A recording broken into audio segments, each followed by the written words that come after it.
44. அன்றியும் ஏழைகளுக்கு நாங்கள் உணவும் அளிக்கவில்லை. ஆமாம், நம்ம தேவைக்கு சுருக்கிடுறோம். ஏழைகளுக்கு உணவளிக்கூடிய ஒரு வாய்ப்பை ஏற்படுத்த நம்ம தவிர்த்துறோம். பொருள் செலவாயிருமேன்னு சொல்லிட்டு என் தேவைக்கு நான் கஞ்சமாக ஆரம்பிச்சிடுறேன், மற்ற கொடுக்குறதுலையும் கஞ்சனை ஆரம்பிச்சிடுறேன். சரி, அப்படியே நம்ம தவறுனா கூட அதுக்காக மன்னிப்பு கேட்டுருப்போமா? நீ ஒரு சூழ்நிலை அமைச்சு கொடுத்த, நான் தவறு விட்டேன், என்னை மன்னிச்சிடு.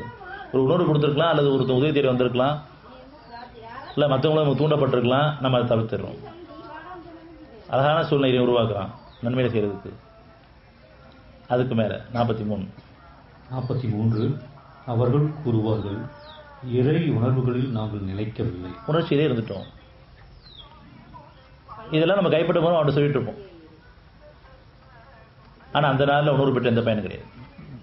அவர்கள் கூறுவார்கள், இறை உணர்வுகளில் நாங்கள் நிலைக்கவில்லை, அன்றியும் ஏழைகளுக்கு நாங்கள் உணவும் அளிக்கவில்லை, மூலிகை கிடந்தோம், நாங்களும் மூலிகை கிடந்தோம். 46. இந்த நியாய தீர்ப்பு நாளை நாங்கள் பொய்யாக்கி கொண்டும் இருந்தோம். நியாய தீர்ப்பை நான் பொய்யாக்கிட்டு இருந்தோம். நம்ம பிறந்தோம், வாழ்ந்தோம், இறக்குறோம், அவ்வளோதான். நமக்கு அடுத்த ஒரு வாழ்க்கை கிடையாது நினச்சிட்டு இருந்தோம். அப்படிப்பட்ட மக்கள் இருக்காங்க. நம்ம அப்படி இல்லை. நம்ம கண்டிப்பாக இன்னொரு வாழ்க்கை இருக்குதுன்னு தெளிவாக்கப்பட்டிருக்கோம். நியாய தீர்ப்பு நாள் ஒன்று இருக்குது, அது நம்ம கேள்விப்படும் தெளிவாக்கப்பட்டிருக்கோம். அது கீழே உறுதியானது எங்களிடம் வரும் வரையில்.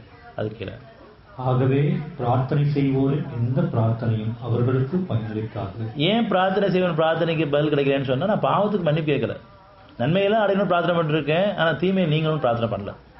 தீமை உணரவும் இல்லை, ஒத்துக்கவும் இல்லை, நான் ஏழைக்கு உணவளிக்கவும் இல்லை.